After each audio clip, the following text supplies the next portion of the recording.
yet. I'll go ahead and head to the museum here. Standing in the hallway.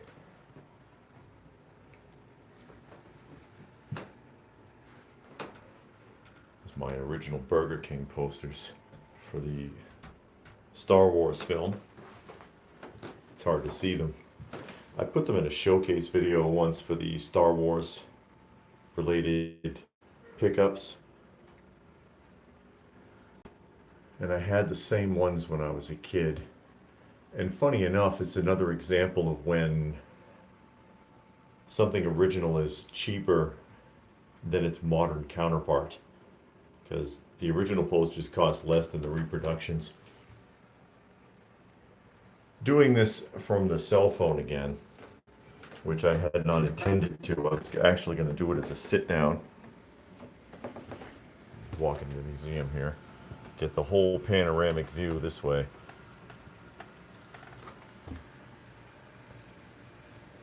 I was going to sit down at the computer. You see the computer at the far end of the room there. And do it traditionally, but I can't. I can't do it because there's no internet. The internet's been down since shortly after 6 this morning. My wife and I get up really early.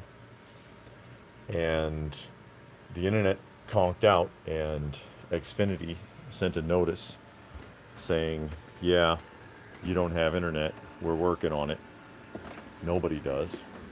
And shut the dehumidifier off here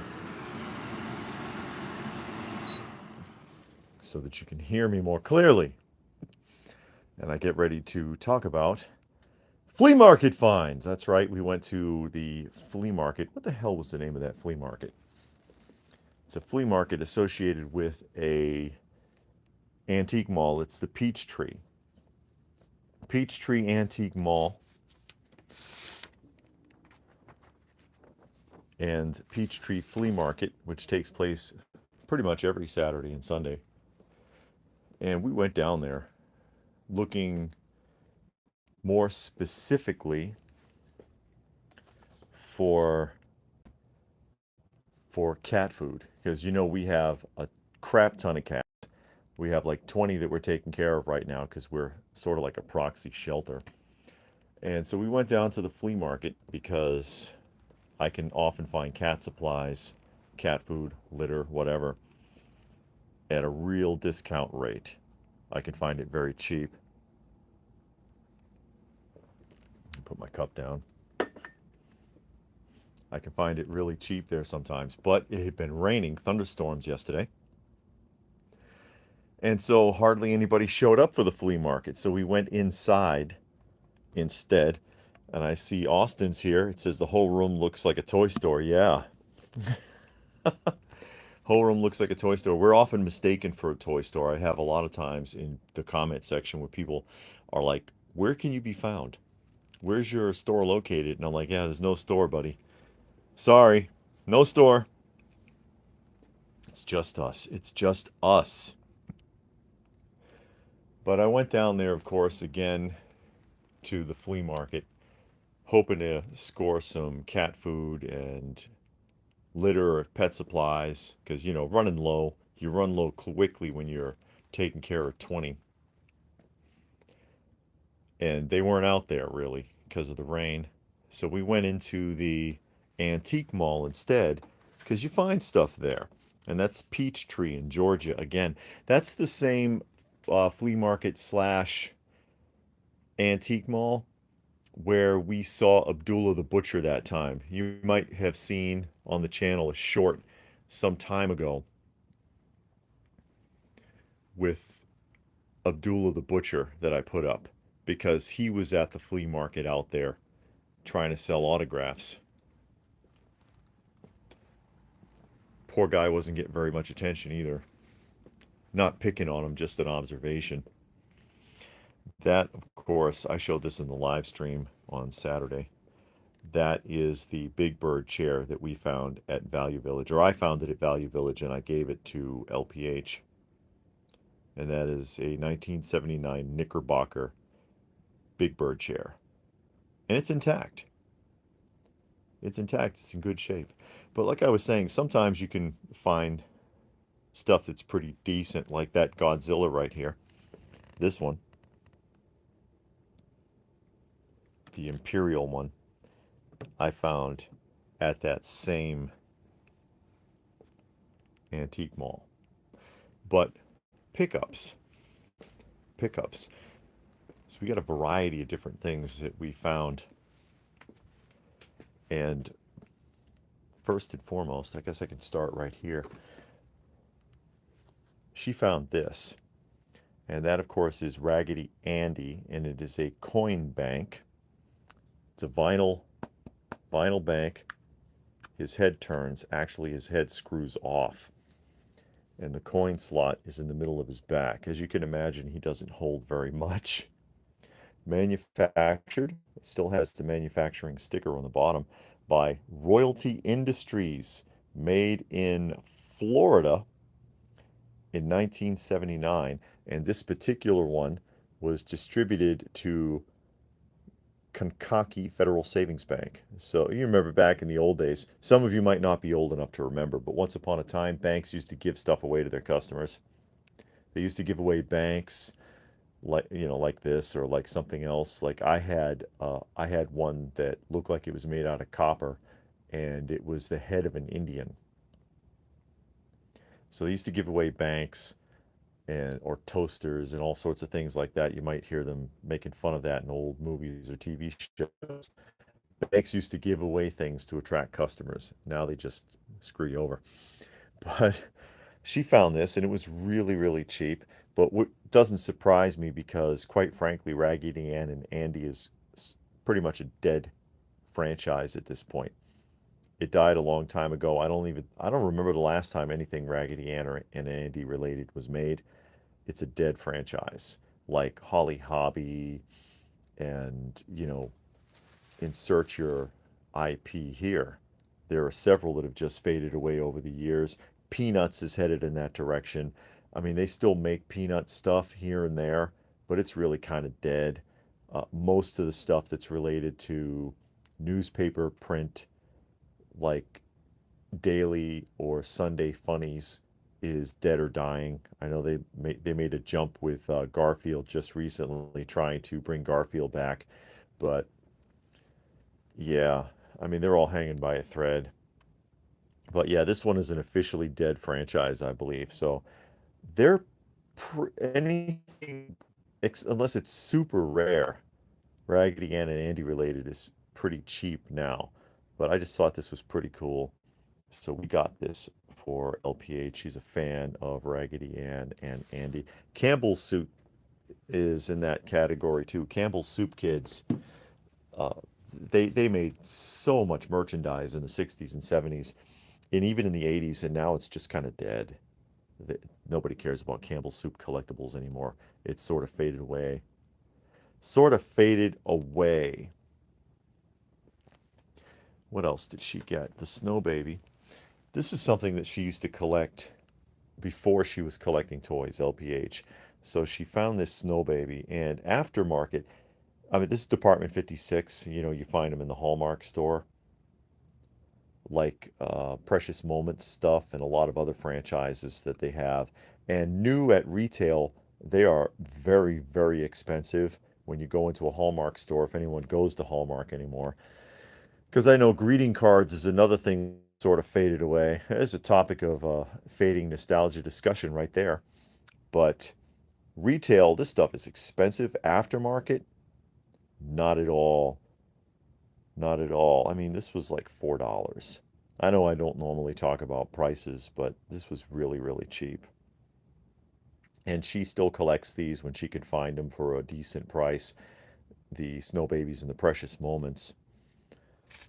Although that's not the primary interest of her collecting anymore. And it also had this book, which is the Winter Tales of the Snow Babies, which is like a storybook that explains the Snow Babies. Oh, I don't know if you can see it. Let me adjust the position there. Again, using the cell phone because I couldn't do a traditional live anyways because the internet has been down since like just after 6 in the morning. Just a storybook that explains who and what exactly the snow babies are. And she has a ton of them, so she figured,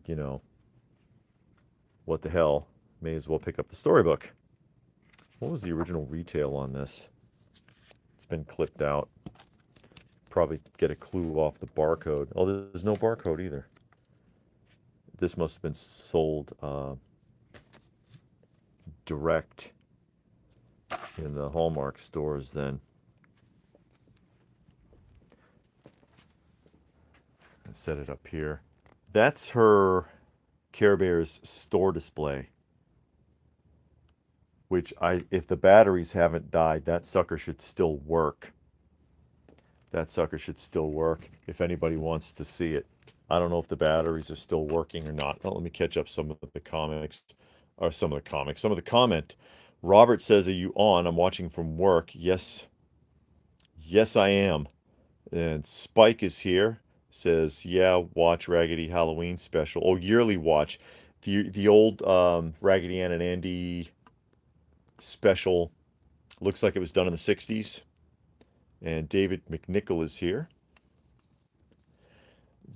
They brought it back. I mean, there's a '40s version done by Fleischman Studios, Raggedy Ann and Andy cartoon that's similar, as like movie shorts.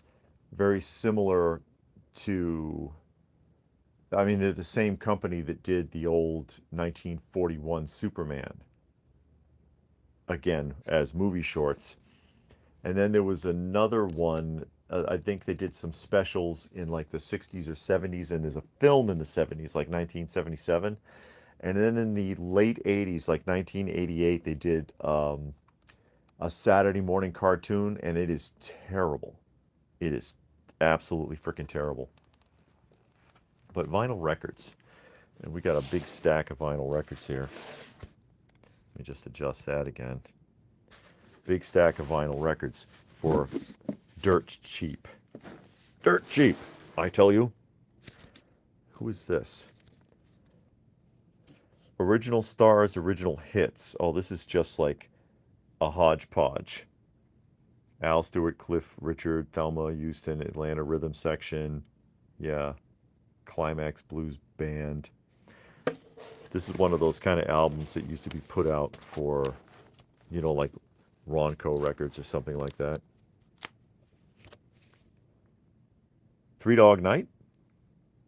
They're pretty good, actually. Three Dog Night. Wishbone Ash. Rick Springfield. And nice clean vinyl on these, too. Otis Redding, the Jimi Hendrix Experience. Emerson, Lake, and Palmer. Eagles. As if we need more vinyl records. We have like 2,000. Emerson, Lake, and Palmer again. Iron Butterfly, The Ball. Because they didn't have just that one song, right? They had a few albums.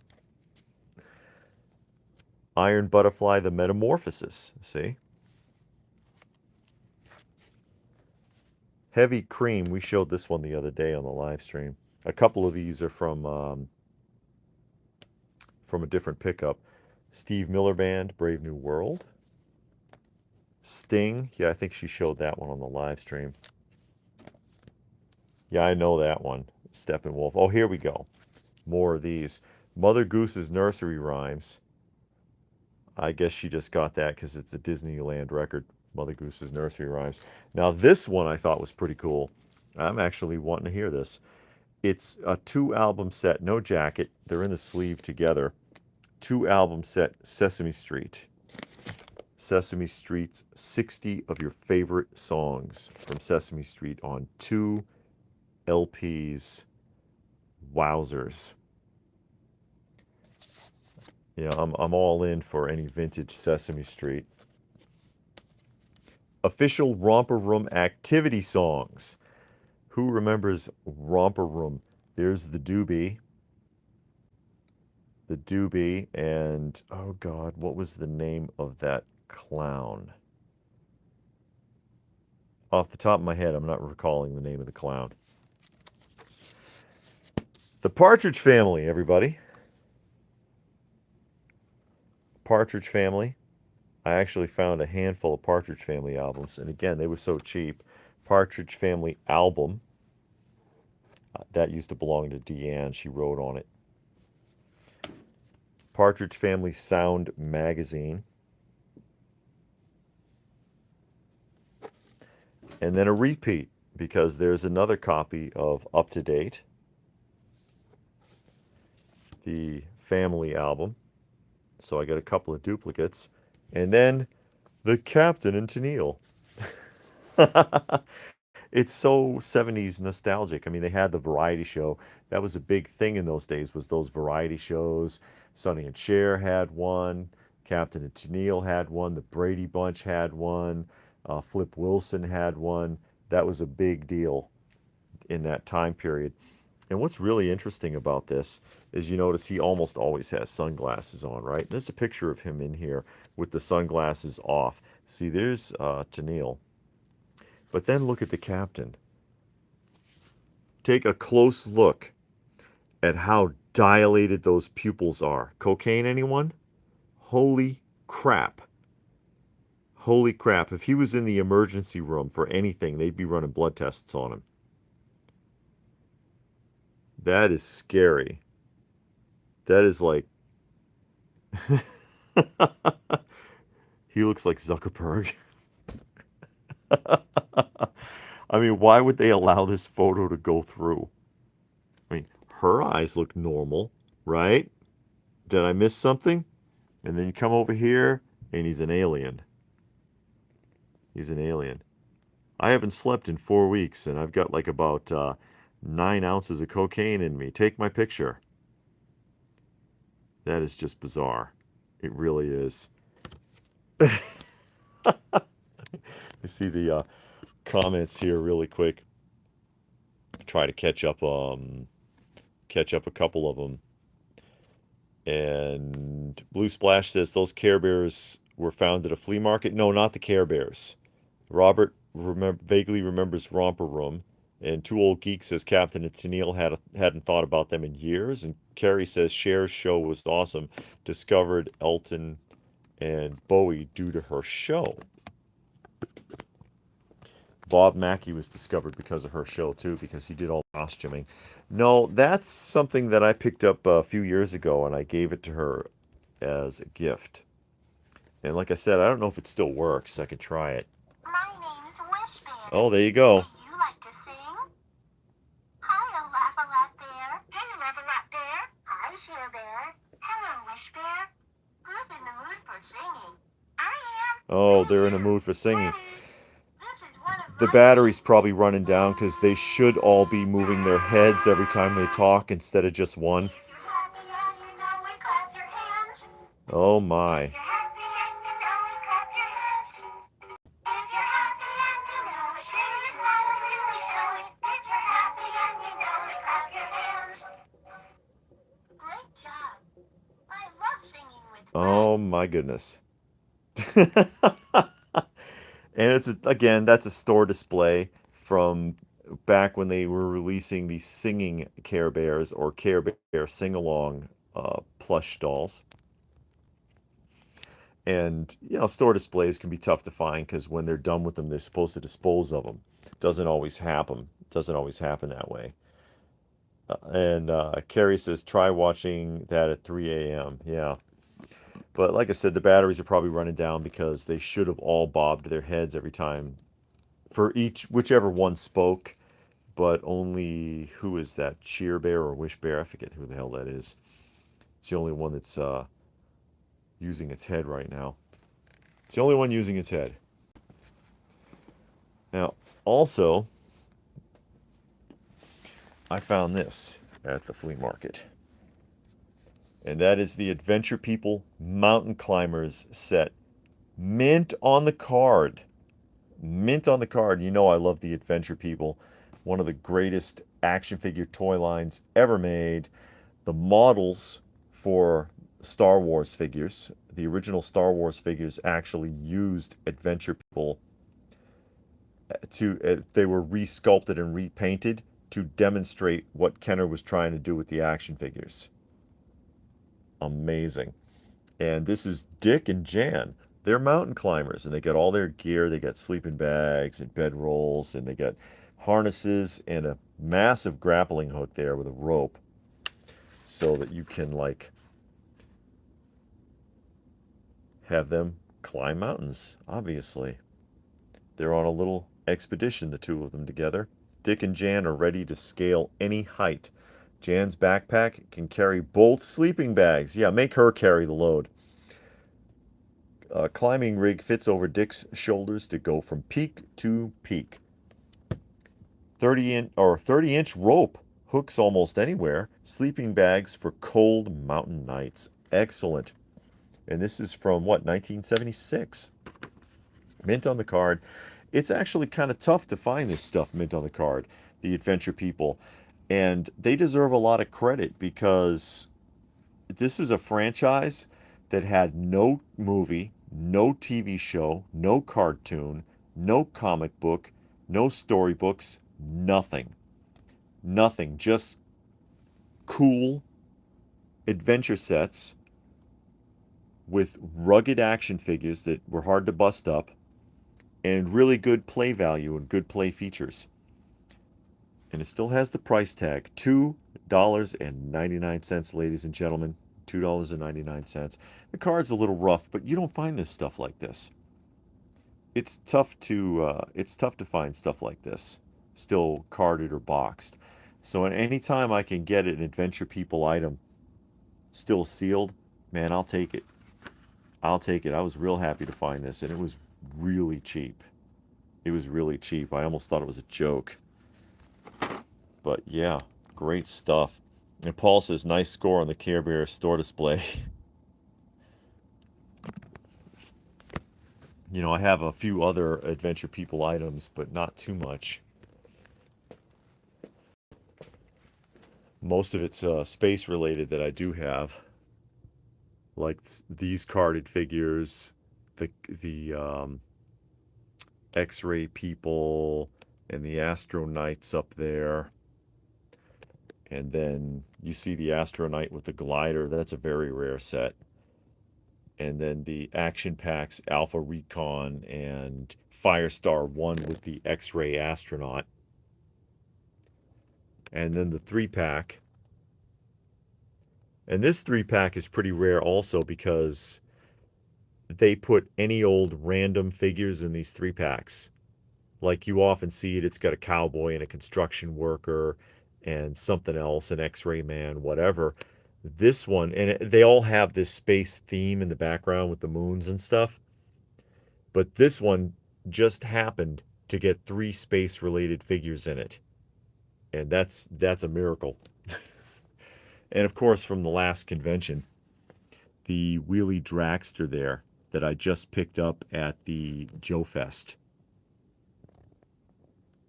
So yeah, anytime I can find those in decent condition, you know, I'll go for it.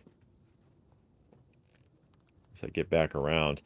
Now this other item is more comic related. I said comics in the title, but I guess that's a little misleading, but to me this is comic related. Comic related. And yeah, Blue Splash already saw Toxic poster book, and that's what we're talking about. Carrie says, you remember let me see, a PI figure in the 70s started with a J0. I'm not sure. And Spike says he recently found a My Pet Monster for $6. Wow. Yeah, those are, who knew about those too? Because that just suddenly jumped the last few years in value. But yeah, I found these. And it's the Toxic Crusader poster book. As a matter of fact, 2 of them. And they're really in excellent overall condition. These were made in what, the early 90s? When was this made? if there's a date on it. 1992. There it is. 1992. And it's got posters inside. Toxic Crusaders poster book, To the Rescue. And there's the Tromaville dump. And of course, this is based on the animated series, the Saturday morning cartoon, which is drastically different than the Toxic Avengers film by a long shot. It says 8 full color posters of your favorite toxic characters. And I'll try to flip through this and keep the glare reduced so that everybody can see. And there's Toxie's transformation, where he turns into the Toxic Crusader under similar circumstances that his counterpart in Toxic Avengers changed. He was a janitor at a health club and had a mishap, and that's grossolium. See?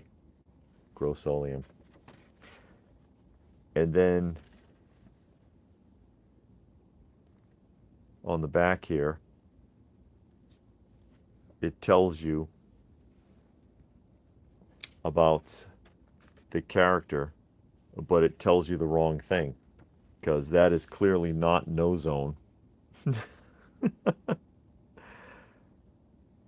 That's not No Zone. No Zone is the guy who sneezes, but that's a description of No Zone on the back of Toxie's poster, which doesn't make any sense.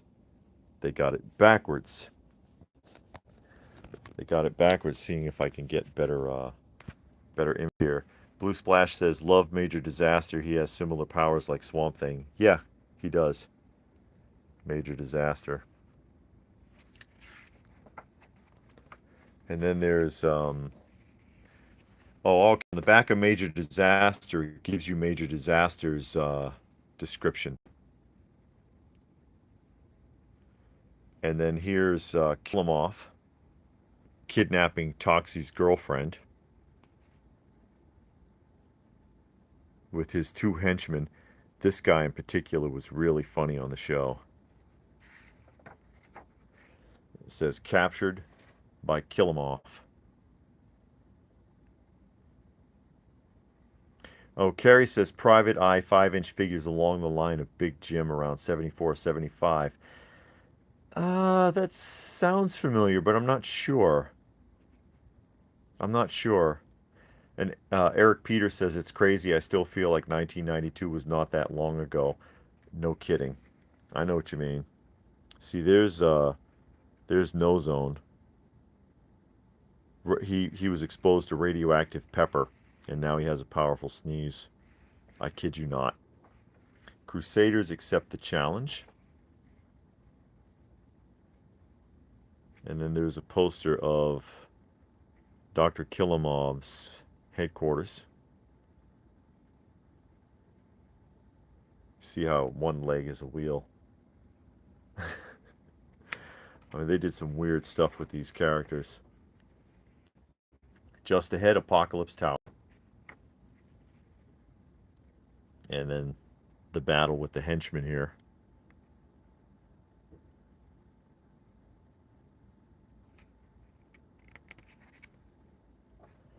It says Control Room Rumble. So as you read through this, it's actually like a big comic book. Or a storybook, more so than a poster book. Because you have a page explaining what's going on. And then you have the big image. And then cheers for the Crusaders. But there's no picture. Or I guess that's the picture. This is supposed to be the picture. Cheers for the Crusaders. I don't know why No Zone is on the back of this though. That's the one that looks like it's out of place. Oh, I know why. Because I got 2 pages stuck together. That's my fault. All right. So there's Toxie's description. See? I messed it up. And then there's No Zone. Those 2 were stuck together.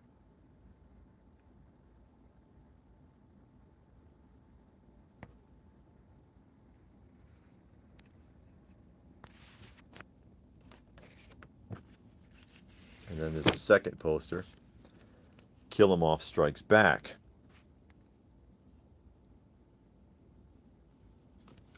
I'm going to try to get it right this time. There's Dr. Kill 'Em Off. Same type of artwork. Really brightly colored. And a description. Are we doing this again? Yes. I don't want to mess that up. You see, there's Kill 'Em Off's description.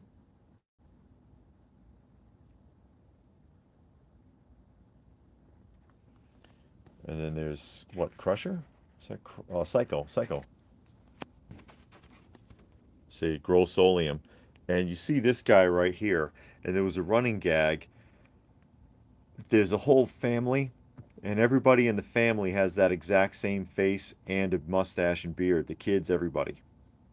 They all look like that.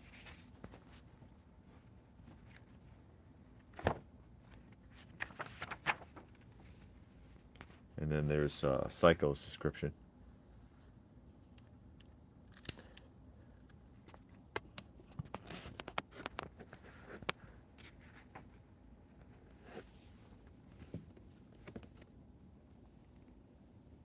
And he's on his way to Tromaville. Watch out, Bunny Rabbit. The original Playmates action figures from this are really expensive now. See, that was Bonehead. And again, of course, this plays out like a storybook, which is kind of interesting. I'd hate to see a kid tearing all these out and putting them up on a wall, but you know they would. That's why stuff like this doesn't survive. Because back then we played with everything. Double trouble for Toxie.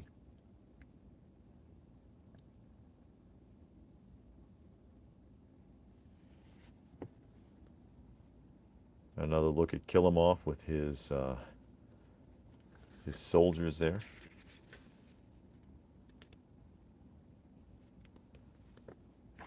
This is Ranger Rampage.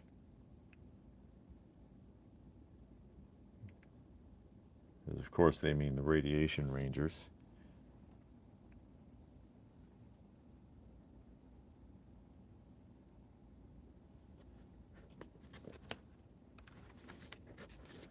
Odds become more even. And it was a fun show. It only lasted one season, Saturday morning again. But, you know, that's pretty common. Most Saturday morning shows only lasted one season. There's very few that got picked up and continued on to another season. Very few. Most Saturday morning shows only lasted for the one run. Even the after school cartoons, the ones that had like 64 episodes, rarely went to a second season. And I think that's funny because you see videos on Toxie's mom. They always called her Toxie's mom. They never told you her name. You see videos that talk about, oh, the one-hit wonders of Saturday morning from the 1980s. And it's like they all were. They all were. You know, 98% of them never got picked up for a second season. That's just the way it was done. And of course, here it shows you a splash of all the posters. And both of these advertise for the other poster book. Watermill Press. Watermill Press. And the original price on this was $6.95. $6.95. I thought that was a really interesting find. Really interesting find. To me. And let me see. Blue Splash wanted to know if Headbanger was in the book. Well, apparently not. That's what he's saying. No Junkyard or Headbanger. Nope. And Carrie says, remember around September, we would have a show previewing new Saturday morning shows on the Friday before. That's right. That's right. It would show you like a collage of the lineup for whatever network you happen to be watching, ABC, CBS, or NBC. Because, of course, we only had the two networks, or three rather, and PBS, but PBS wasn't going to show stuff like that back then. And then, of course, you might have access to some UHF stations. And I could dial in usually three UHF stations, sometimes a fourth. Another pickup that we got is up here, and it's an original Lincoln Logs by Play School, a division of Milton Bradley. And this is the 1969 container. Look at those happy children. Look at that vest. Look at that vest. That thick yellow corduroy vest with a turtleneck. I am done. I would wear that now. I mean, that is so 60s, the outfits. But this is the 19, see it, original Lincoln Logs, 165 pieces. They're not all there. I think it's missing like eight pieces. And it has some recommendations. Here it shows you some things you might could do with your Lincoln Logs. You know, because back then you didn't get blueprints. You got to look at the picture and figure it out. I had a set of Lincoln Logs. I don't know if it was this particular canister, but I had a set of Lincoln Logs as a kid, and I used to get a lot out of it. That's what you call play value. It had good play value. Made in the USA. Who can say that anymore? Made in the USA.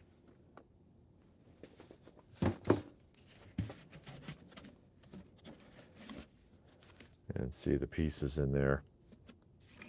They don't even make this stuff the same anymore. If you've seen modern Lincoln Logs, it looks nothing like this. It looks nothing like this. But, you know, I even though it's an open and obviously used container and turns out to be not having all the pieces, there's some pieces missing. I'm not sure which ones. The nostalgia factor on this is through the roof. Who doesn't remember Lincoln Logs, guys? Come on. This was a childhood staple. And like I said, good play value. And that means a lot to me, more now so than even when I was a kid. Toys that have good play value, because you don't see it anymore. It's got all kinds of buttons and makes all sorts of noise and flashing lights and bullshit. And it just lacks imagination. Oh, there's the chimney. How else is Santa going to get into your log cabin? He's going to come down the chimney, right? There you go. And let me see here. Catch up a couple of the comments. Carrie says Zoom and Electric Company and Mr. Rogers, yeah. And Blue Splash said PBS showing Julia Child. And Carrie says Tinker Toys 70s version of Legos. And Eric says, I'd love to hear your words, hear in your words what emotions and feelings you experience when you're in your museum. Calming, relaxing, thought-provoking. Yeah. Well, I mean, this is our sanctuary. That's why, and those of you who are like really familiar with the channel, you know that we avoid discussing politics or social issues here, which is why, you know, we try to stray away from anything like that when we do the live streams, because you need a break. You need a break. You got to see that stuff all day and everything that you do. You need a sanctuary, and this is our sanctuary, and we reflect that. Blue Splash said you could put your Ninja Turtle Ghostbusters in Lincoln Log homes. Yeah, you could. Because if you have multiple sets, you could do all kinds of stuff with the Lincoln Logs. But this is just such a classic toy. And again, great play value. You had to use your imagination. And it was just giveaway cheap. No one cared about this, but I did. And I was like, yeah, I'd love to have a container of original Lincoln Logs. And this container is very, very similar to the tin that the Viewmaster projector used to come in. The Viewmaster projector, if you guys remember that, it's like the same kind of tin. And I have one. I can show it to you. I've got probably the mintiest tin you've ever seen. This one's a little rough, but that's okay. That is okay. I just got to find a place to put it. But I have similar stuff like right here. You might remember this. This box, this container is really really kind of worn out. And these are bristle blocks. Who remembers the bristle blocks? And I think this one is a 70s version container, 1975. And it's another like imagination set where, or something where you have to use your imagination because you have these blocks and they've got these pegs and you've got to find different ways to stick them together. They insert inside of each other like this, and you can build different things, but there's no instructions. You just kind of have to feel your way around and build stuff with it like that, the bristle blocks. And it just reminded me, the Lincoln Logs reminded me of these. Just imagination. Here's some stuff. Build something. Figure it out, kid. And you learn a lot that way. You learn a lot that way as a child. And I think that modern children have been robbed of that experience. They've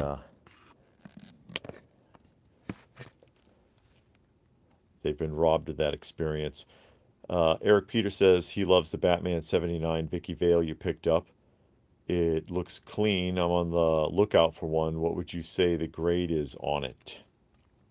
And Robert says Gilligan and Lincoln Logs would have been great together.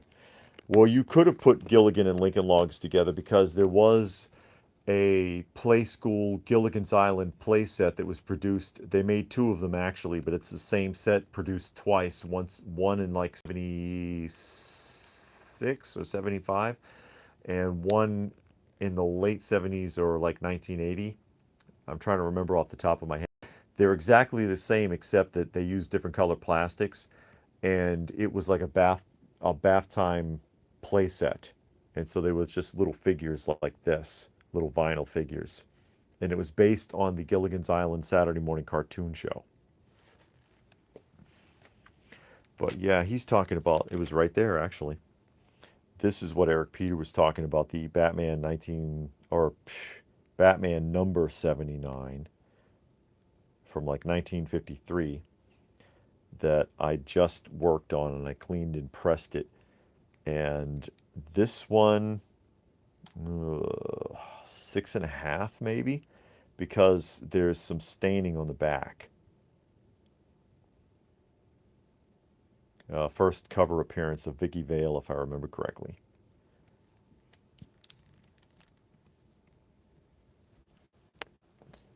But I was mentioning the container, and Carrie says video games and zombies. Video games equals zombies. Oh yeah, I see what you're saying. Where are we here?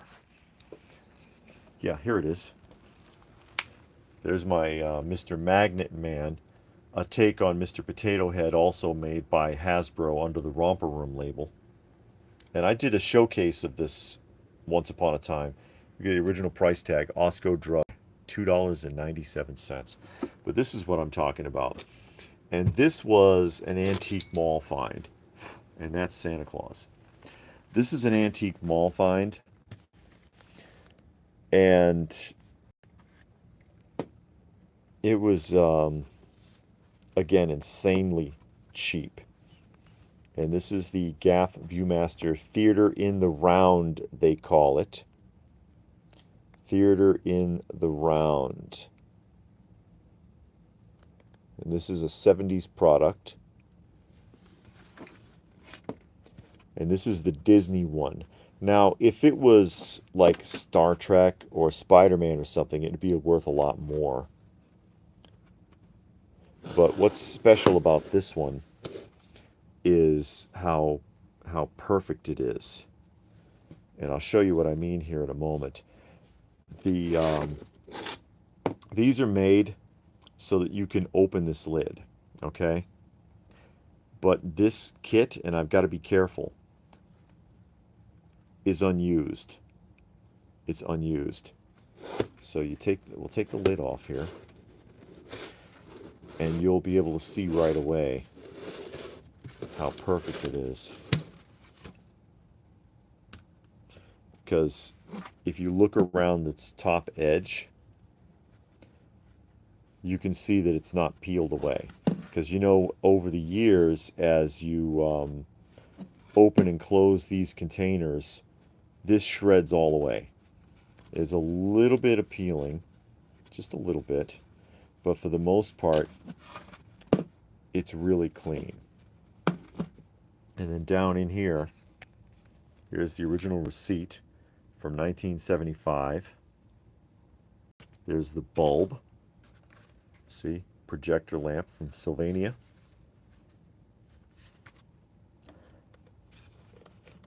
This is the foam insert. It comes out like that.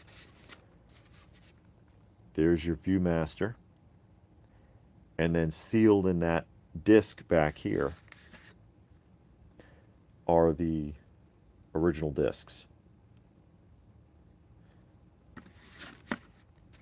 And then down in there, on top of a second foam insert, it's hard to see back there, there is your entertainment projector,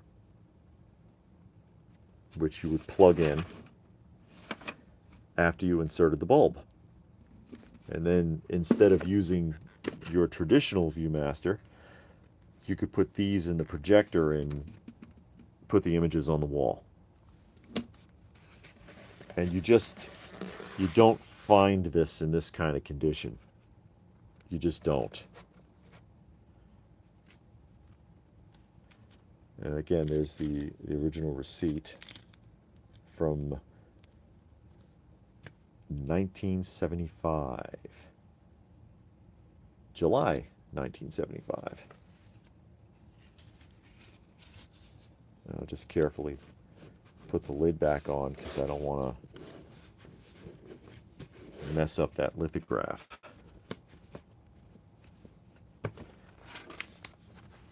Probably not worth much. Again, it's the big sexy stuff that everybody wants, like Star Trek or, like I said, Spider-Man, something like that. Batman.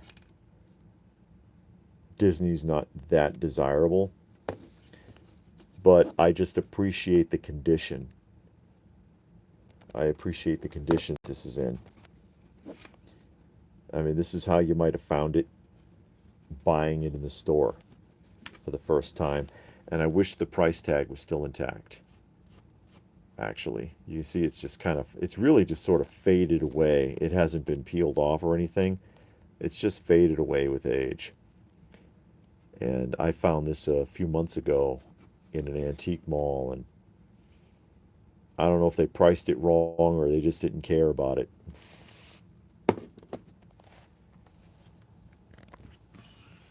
And let me catch up here on a couple of the comments. The comments are all over the place.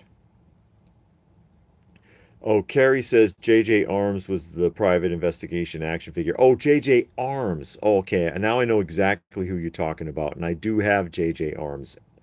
And I can show it here really quickly. I've showcased it in the past. And Munin is here, as well as Big Ben from sunny England. Sunny today? We've had rain for quite a while, but it looks all right today. And let me see. Munin says, came in a little late. I'll have to catch what I missed on the replay. Well, it'll be here. It will be here. But yeah, like I said, I just really appreciate the condition and the nostalgia of it. Still, this is something I would have loved to have had when I was a kid, you know? So I don't care that it's not one of the big sexy ones like Batman or whatever. I will take it. But yeah, I know who you're talking about now. JJ Arms. And he's over here. Made by Ideal.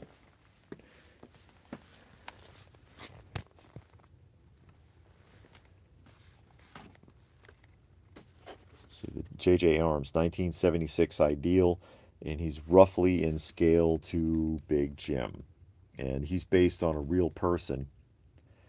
He was a real private investigator who really had no hands because he lost both of his hands in an accident involving stealing explosives from a railroad depot when he was 12. Oh, a lot of glare there.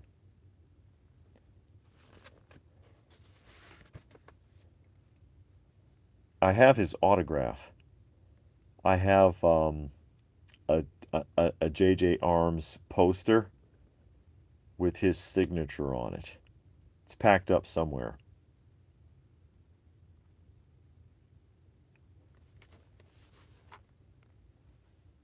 And then, of course, there's the mobile investigation unit,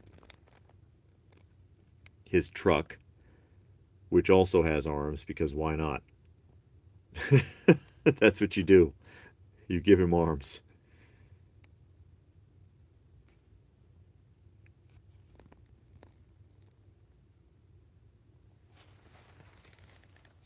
But yeah, he is roughly in scale with Big Jim. He's about that size. He's about that size. And let me see here. And David from Blue Splash says he likes these videos. Oh, you like these? You don't mind? I did get a couple of complaints about so-called video quality and what have you, but I mean, I'm doing it for my cell phone. Doing it for my cell phone.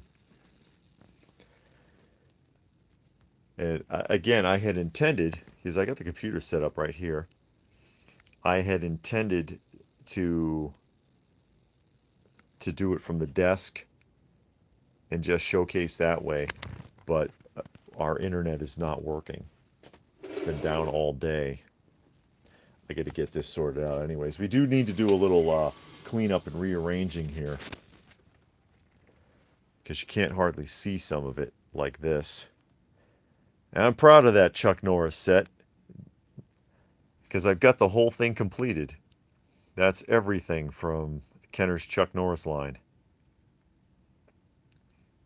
You can't see it, and I've got that blank spot on the side on the back side of the display unit here, waiting for something to be loaded on here. Anytime now. Oh, and that's the wall. The wall.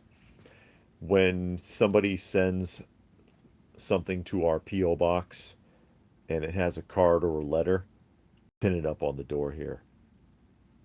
Our little memorial to the generosity of some of the people that watch the channel. And then that right there is our press passes from Toylanta and Joe Lanta and whatever. Yeah, we roll like that, I guess. No, we get press passes for Joe Lanta and Toylanta. There's a couple of shows that want us to come, and they'll let us attend for free. Not all of them, but hey, if I can get into the show without having to pay, that's a good day. And Robert says, how did he sign without arms? Well, I mean, they can do a signature.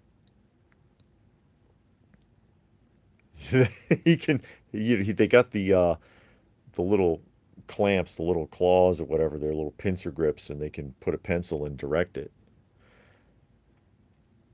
And Darren is here from Minnesota on his lunch break, watching for a while. Good content. Thank you. I appreciate that. And David says, do you think most collectible shops would know who JJ Arms is? No, I don't. Um, I get that a lot. That's the one thing, and I'm not trying to brag or anything, but I do have a lot of things people don't know about or have forgotten about completely. And it doesn't mean it's valuable necessarily. I've got stuff that's insanely rare that you never see. It's not necessarily worth a lot. It's just impossible to find. But there isn't a huge market for it. Oh, let me see. Like, you see some examples of that here. Like this right here. This is one of my favorites, actually. Because I just love the toys, is what it is for me. This is the Snoopy pull toy copter. And you might remember this if you grew up in the 70s. You might have seen this before. The pull toy copter, right? And when you pull it, the top of his head spins like a helicopter and he gives Woodstock a little ride. Okay? This is factory sealed. This is factory sealed. And it's hard to pin a date. I'm guessing about 1975 because that's when Hasbro stopped using the Romper Room label and switched to the Hasbro Preschool label like you see here. Okay? You often see a date like right here, it says Peanuts 1958, 1965. That's a copyright on the image, not when this was manufactured, and people often mix that up. If I were to show this, they wouldn't know what the hell this was. And it's not worth a fortune either. Even though this is factory sealed and you'll probably never find another one in that condition,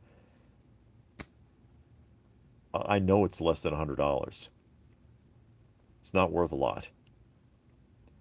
But it doesn't have to be. It doesn't have to be for me to appreciate it. These also, the Knickerbocker Snoopy action figures from the 80s. See Sport Snoopy, the chef, and the astronaut here. These are tough to find still in the box. These are really hard to find in the box. They're probably not worth $30 a piece, but I don't care. And if you saw these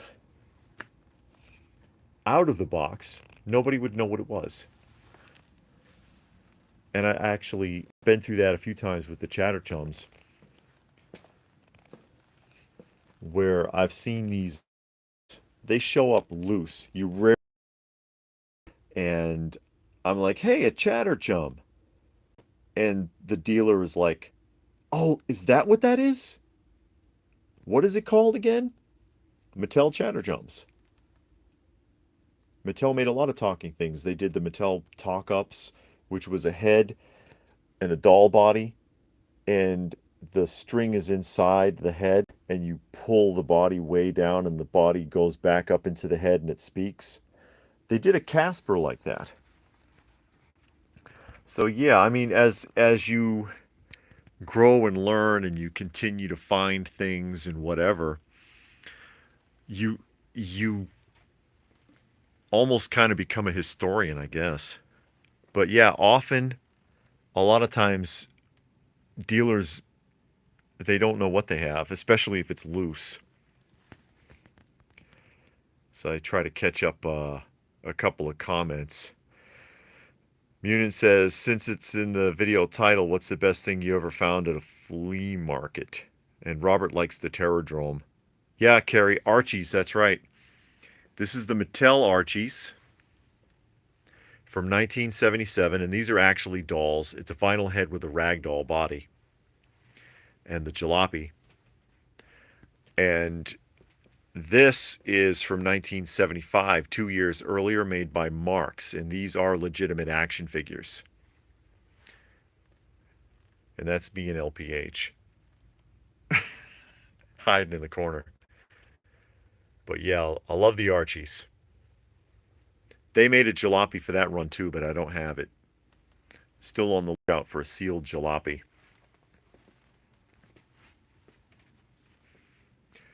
What's the best thing I ever found at a flea market?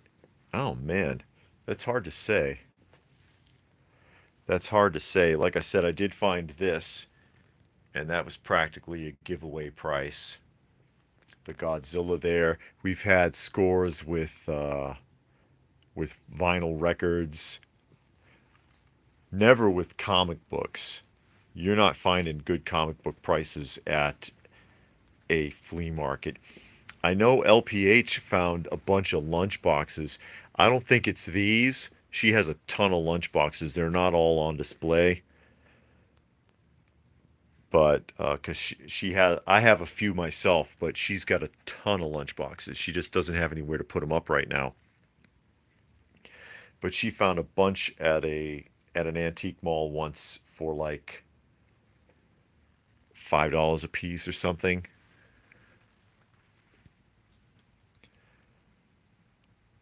And Robert says he always likes the Mork figures. And David says he loves the Fat Albert set and the McDonald's set. Yeah, the McDonald's, the Remco McDonaldland figures are some of my favorites. Yeah, I know everything's my favorite, right? Everything's my favorite. It's hard to really pick and choose, but I love these, and it was tough putting a whole set of these together carded. And they're 1/12 scale. Classic 1976 Remco, really thick card stock, hard to find on a decent card. The cards are usually damaged because, especially with the larger figures like Officer Big Mac and Mayor McCheese, they tend to fall off the packaging, or often you find them with a really huge, like clearance price tag stuck right on the cardboard that just ruins the cardboard. And then the McDonaldland play set, which mine is sealed, and it took years to find one sealed. Just years. Carrie wants to know if there was Speed Buggy toys or Tom Slick. If stuff like this, rack toys, which are also very rare to find rack toys in decent condition, if at all. And rack toys are coming into their own. These are starting to get really expensive, actually. Rack toys, the prices are going up constantly. And but what I mean by rack toys is when you went to a supermarket or somewhere when we were kids, you would see little junk toys like this with some association. Like this is obviously the Vernon Shirley, and it's a little bowling set, which actually makes sense because they did bowl on the show. But usually it would be something that doesn't make any sense, like Laverne and Shirley shaving kit, Laverne and Shirley pistol and handcuffs, whatever. And they would hang on a wing rack. It would be a wire, and they'd put it on the edge, and they use a plastic strip now with a little hook, but they did it differently back in the 70s and 80s.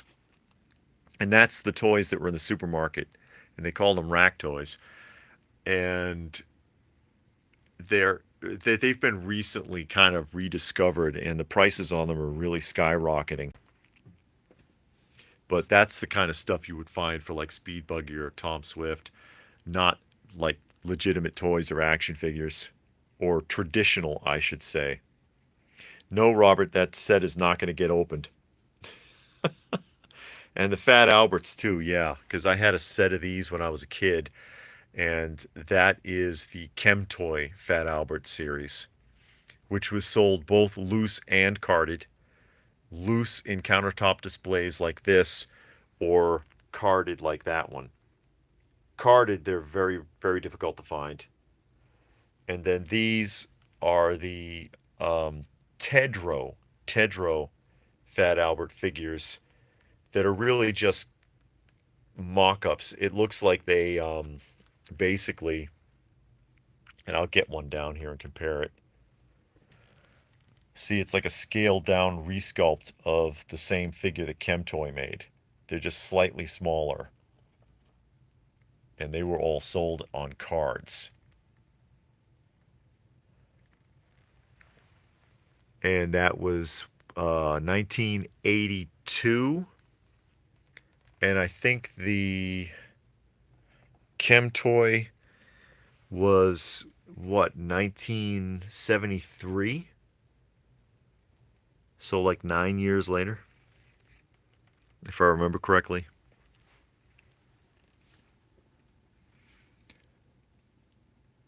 And Carrie says, looking for Holiday Inn sign loose from the playset. Yeah, I've got the Holiday Inn. It's it's down there. That's the Holiday Inn from the Familiar Places series, and I also have the McDonald's. Familiar Places made a lot of stuff. They did a Texaco gas station. They did a horse stable. They did a park like Yellowstone or something with animals. And then the KFC is child guidance. The KFC's awesome. Little finger puppets and stuff. And the Colonel is in there. You get a little Colonel with your child guidance Kentucky Fried Chicken. Kentucky Fried Chicken. And there's the Terrordrome again. And that took a long time to find one because I didn't want to piece it out, because if I had to piece it out, it would cost a fortune. And despite how it looks, we're not balling out of control here. We, I've got to find every deal I can to get anything. And I found one complete at a Joe Fest a couple of years ago, and the guy didn't really want much for it at all. I was shocked. I was shocked. And Brian says, "What is that room? If your basement, if you don't mind my asking." This is our sanctuary. This is our sanctuary. Yes, it is a basement room. It is a the bonus room, and I did a video about it a few years ago because this room was destroyed. There had been water leaking into the house from outside, which is why, the house was a really reasonable price. And I fixed it, and I completely rebuilt this room. There was nothing in here. There was nothing in here. It was all concrete. And I put up I trenched the entire house. I dug a 3 foot deep, 2 foot wide trench around the house and resealed the outside of the house. And then made sure it was dry in here and started construction. Put up the drop ceiling, put up the studs, put up the sheetrock, installed the flooring, painted the walls, installed the extra lighting, and so on. Had an electrician come to wire it, though, because it needed a second junction box, and I don't want to mess with that. And it's like a 15 by 30 bonus room. And my wife and I turned it into our private museum. And Robert says, you don't have the AC on. Well, I shut off the dehumidifier so that you could hear me better. And Munin says, I remember those videos of you and LPH working in the museum. That was a lot of work. Yeah, it was. Even just the trenching. I mean, I'll do any work I can to avoid having to pay for it if I'm capable. Because again, like I said, we're not millionaires here. We do the best we can. And if it wasn't for the fact that we get deals or do trades, we couldn't do any of this. Or sometimes we are able to buy out collections and then we resell I'll resell extra if it's stuff that we don't need or want. But just the trenching work, when they were quoting it, they wanted 10,000 just to dig the trench. I was like, and I did it by hand. I had a pick and a shovel, and I did it by hand.